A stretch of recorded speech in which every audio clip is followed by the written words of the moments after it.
Chapter 1. The Right to be Rich. Whatever may be said in praise of poverty, the fact remains that it is not possible to live a really complete or successful life unless one is rich. No man can rise to his greatest possible height in talent or soul development unless he has plenty of money. For to unfold the soul and to develop talent, he must have many things to use, and he cannot have these things unless he has money to buy them with. A man develops in mind, soul, and body by making use of things, and society is so organized that man must have money in order to become the possessor of things. Therefore, the basis of all advancement for man must be the science of getting rich. The object of all life is development, and everything that lives has an inalienable right to all the development it is capable of attaining. Man's right to life means his right to have the free and unrestricted use of all the things which may be necessary to his fullest mental, spiritual, and physical unfoldment, or, in other words, his right to be rich. In this book, I shall not speak of riches in a figurative way. To be really rich does not mean to be satisfied or contented with a little. No man ought to be satisfied with a little if he is capable of using and enjoying more. The purpose of nature is the advancement and unfoldment of life, and every man should have all that can contribute to the power, elegance, beauty, and richness of life. To be content with less is sinful.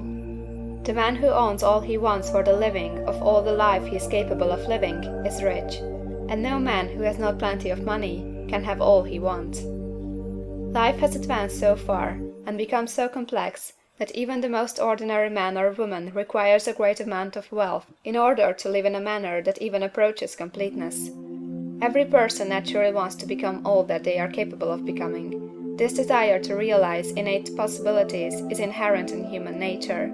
We cannot help wanting to be all that we can be. Success in life is becoming what you want to be. You can become what you want to be only by making use of things, and you can have the free use of things only as you become rich enough to buy them. To understand the science of getting rich is therefore the most essential of all knowledge. There is nothing wrong in wanting to get rich.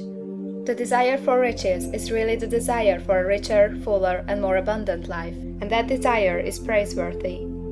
The man who does not desire to live more abundantly is abnormal, and so the man who does not desire to have money enough to buy all he wants is abnormal. There are three motives for which we live. We live for the body, we live for the mind, we live for the soul.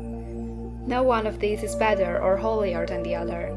All are alike desirable, and no one of the three, body, mind, or soul, can live fully if either of the others is cut short of full life and expression. It is not right or noble to live only for the soul and deny mind or body, and it is wrong to live for the intellect and deny body or soul.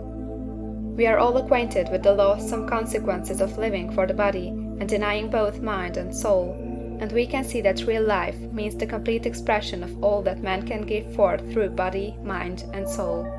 Whatever he can say, no man can be really happy or satisfied unless his body is living fully in every function, and unless the same is true for his mind and his soul. Wherever there is unexpressed possibility, or function not performed, there is unsatisfied desire. Desire is possibility seeking expression, or function seeking performance. Man cannot live fully in body without good food, comfortable clothing, and warm shelter, and without freedom from excessive toil. Rest and recreation are also necessary for his physical life. He cannot live fully in mind without books and time to study them, without opportunity to travel and observation, or without intellectual companionship. To live fully in mind, he must have intellectual recreations, and must surround himself with all the objects of art and beauty he is capable of using and appreciating. To live fully in soul, man must have love, and love is denied expression by poverty. A man's highest happiness is found in the bestowal of benefits on those he loves. Love finds its most natural and spontaneous expression in giving. The man who has nothing to give cannot fill his place as a husband or father, as a citizen, or as a man.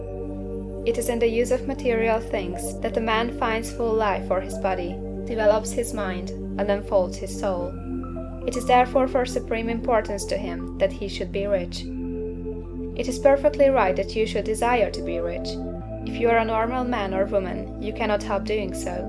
It is perfectly right that you should give your best attention to the science of getting rich, for it is the noblest and most necessary of all studies. If you neglect this study, you are derelict in your duty to yourself, to God and humanity, for you can render to God and humanity no greater service than to make the most of yourself. End of chapter 1.